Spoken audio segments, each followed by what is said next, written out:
Students, today we will solve the question relating to the manufacturing account. Today we will learn how can we prepare the format of the manufacturing account. That is very important as regards to O levels and IGCSE.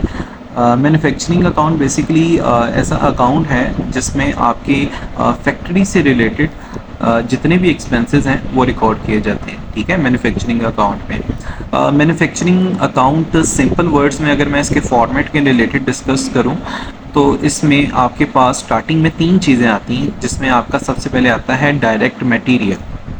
सबसे पहले आपके पास लिखा जाता है direct material, ठीक है, DM, direct material. और second one है आपके पास डायरेक्ट लेबर, और जो थर्ड वन है आपके पास वो है डायरेक्ट एक्सपेंस। तो आपके पास डायरेक्ट में 3 चीज़ें हैं। First one is your material, second one is your labour और third one is your expense. तो तीनों डायरेक्ट चीज़ों को आप जब ऐड करेंगे तो आपके पास जो आंसर आएगा that would be your prime cost, वो आपके पास आ जाएगी प्राइम कॉस्ट। तो आपने सबसे पहले यही याद रखना है कि डायरेक्ट मटेरियल, डायरेक्ट लेबर और डायरेक्ट एक्सपेंस को जब मैं ऐड ऑन करूँगा तो मेरे पास आ जाएगी प्राइम कॉस्ट, ठीक है। अब क्वेश्चन ये है what is direct material, direct labour और डायरेक्ट एक्सपेंस, ये है क्या, ठीक है। ये डायरेक्ट मटेरियल ऐसा एक्सपेंस है, जाहिर है आप जब मैन्युफैक्चरिंग प्रोसेस में किसी प्रोडक्ट को लेके आते हो तो आपको कुछ मटेरियल रिक्वायर्ड होता है, ठीक है। जो मटेरियल डायरेक्टली प्रोडक्शन के साथ इन्वॉल्व है, मीन्स के विदाउट दैट पर्टिकुलर मटेरियल आपकी प्रोडक्शन पॉसिबल नहीं है, तो उसको आप कहते हैं डायरेक्ट मटेरियल। जैसे आपने फर्नीचर बनाना है तो would is your direct material, तो वुड आपका क्या है, डायरेक्ट मटेरियल। यहाँ पे मैंने एग्जांपल दी है डायरेक्ट कॉस्ट वुड, ठीक है, would is your direct material, ठीक है। अगर आप बात करें नेल्स की, कील की, ग्लू की, तो वो जो चीज़ें हैं वो आपकी आ जाएंगी इनडायरेक्ट मटेरियल में, ठीक है। चलें जी, आगे है जी डायरेक्ट लेबर। अब डायरेक्ट लेबर क्या है? डायरेक्ट लेबर बेसिकली ऐसा एक्सपेंस है, ऐसी आप अपनी लेबर जो आपकी प्रोडक्शन प्रोसेस के साथ डायरेक्टली इन्वॉल्व है, जो उसके मैन्युफैक्चरिंग प्रोसेस में पार्टिसिपेट कर रही है, तो वो आपकी डायरेक्ट लेबर होगी। तो आप उसको जो वेजेस पे करोगे तो आप वो डायरेक्ट लेबर के अंडर लिखोगे। डायरेक्ट एक्सपेंस फॉर एग्जांपल, अगर आपने एक प्रोडक्ट बनानी है तो उसका जो फार्मूला आपने परचेज़ किया है उसको आप रॉयल्टी एक्सपेंस भी कहते हो, तो वो आपका डायरेक्ट एक्सपेंस है। जैसे आपने कोई फ्रेंचाइज परचेज़ की है मैकडोनल्ड, KFC, तो उसकी जो फार्मूला रेसिपी आप परचेज़ कर रहे हो और उसके रिलेटेड जो फ़ी पे कर रहे हो that is your direct expense, ठीक है। इन तीनों को आप ऐड करेंगे तो प्राइम कॉस्ट आ जाएगी। नेक्स्ट है जी फैक्ट्री ओवरहेड्स।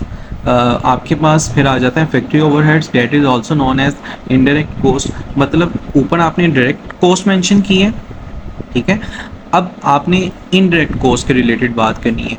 जो भी cost that is not directly part of your manufacturing process, वो आपकी FOH की हेडिंग के अंडर लिखी जाएगी। फैक्ट्री ओवरहेड्स को हम क्या कहते हैं?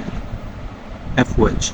जैसे फैक्ट्री इनडायरेक्ट वेजेस, मतलब आप समझ लें कोई ऐसी लेबर जो प्रोडक्शन प्रोसेस के साथ इन्वॉल्व नहीं है लेकिन वो आपकी फैक्ट्री में काम कर रही है, ठीक है, तो उसको जो आप वेजेस पे कर रहे हो, जैसे सिक्योरिटी गार्ड हो गया, आप उसको, जाहिर है आप सिक्योरिटी गार्ड को अगर वेजेस पे कर रहे हो, बेसिकली तो उसको सैलरीज पे की जाती हैं, ठीक है। लेकिन अगर कोई ऐसी लेबर है जो प्रोडक्शन प्रोसेस में इन्वॉल्व नहीं है लेकिन आप उसको वेजेस पे कर रहे हो, तो that is indirect wages. Factory management salary, factory में अगर कोई मैनेजमेंट है तो उसकी salary, rent of the factory. अच्छा, इसमें फैक्ट्री इनडायरेक्ट वेजेस में आप ऐसे भी कह सकते हो कि 100 की लेबर आपने रखी है और उस पर 2-3 सुपरवाइजर रखे हैं आपने। अब सुपरवाइजर क्या कर रहे हैं? लेबर को सुपरवाइज कर रहे हैं, तो वो इसके अंडर आ सकता है, ठीक है। Elasticity of the factory, maintenance of the factory, depreciation on factory equipment, तो ये सारी चीज़ें आपकी कहाँ आ जाती हैं? FOH में, फैक्ट्री ओवरहेड्स में, ठीक है। फिर आपके पास आ जाती है टोटल मैन्युफैक्चरिंग कॉस्ट। अब टोटल मैन्युफैक्चरिंग कॉस्ट कैसे आ रही है मैं आपको ज़रा बता दूं। जब आप अपनी प्राइम कॉस्ट और अपनी FOH को ऐड करते हैं, ये जो FOH का सारा बैलेंस आता है ना, इसको ऐड करते हैं अपनी ये ऊपर प्राइम कॉस्ट के साथ, तो आपके पास आ जाती है टोटल मैन्युफैक्चरिंग कॉस्ट, ठीक है। Now further what will you do, you will add opening work in progress. मतलब वर्क इन प्रोग्रेस इन्वेंट्री किसको कहते हैं? आप उस इन्वेंट्री को कहते हैं जो अभी इन प्रोसेस है, इन प्रोग्रेस है, ठीक है। तो इस तरह की इन्वेंट्री को आप कहते हैं वर्क इन प्रोग्रेस या वर्क इन प्रोसेस, ठीक है। तो ओपनिंग वर्क इन प्रोग्रेस को आप ऐड करेंगे और क्लोजिंग वर्क इन प्रोग्रेस को आप माइनस करेंगे, तो आपके पास आ जाएगा कॉस्ट ऑफ प्रोडक्शन। ठीक है, तो ये है सिंपल सा format to calculate the manufacturing cost and then cost of production. ठीक है, तो ये मैन्युफैक्चरिंग अकाउंट के रिलेटेड फॉर्मेट है और इसमें वो ट्रांजेक्शन्स रिकॉर्ड होती हैं जो क्या नाम है, फैक्ट्री के रिलेटेड जितने भी एक्सपेंसेस हैं वो इसमें रिकॉर्ड होते हैं। ठीक है, थैंक यू वेरी मच।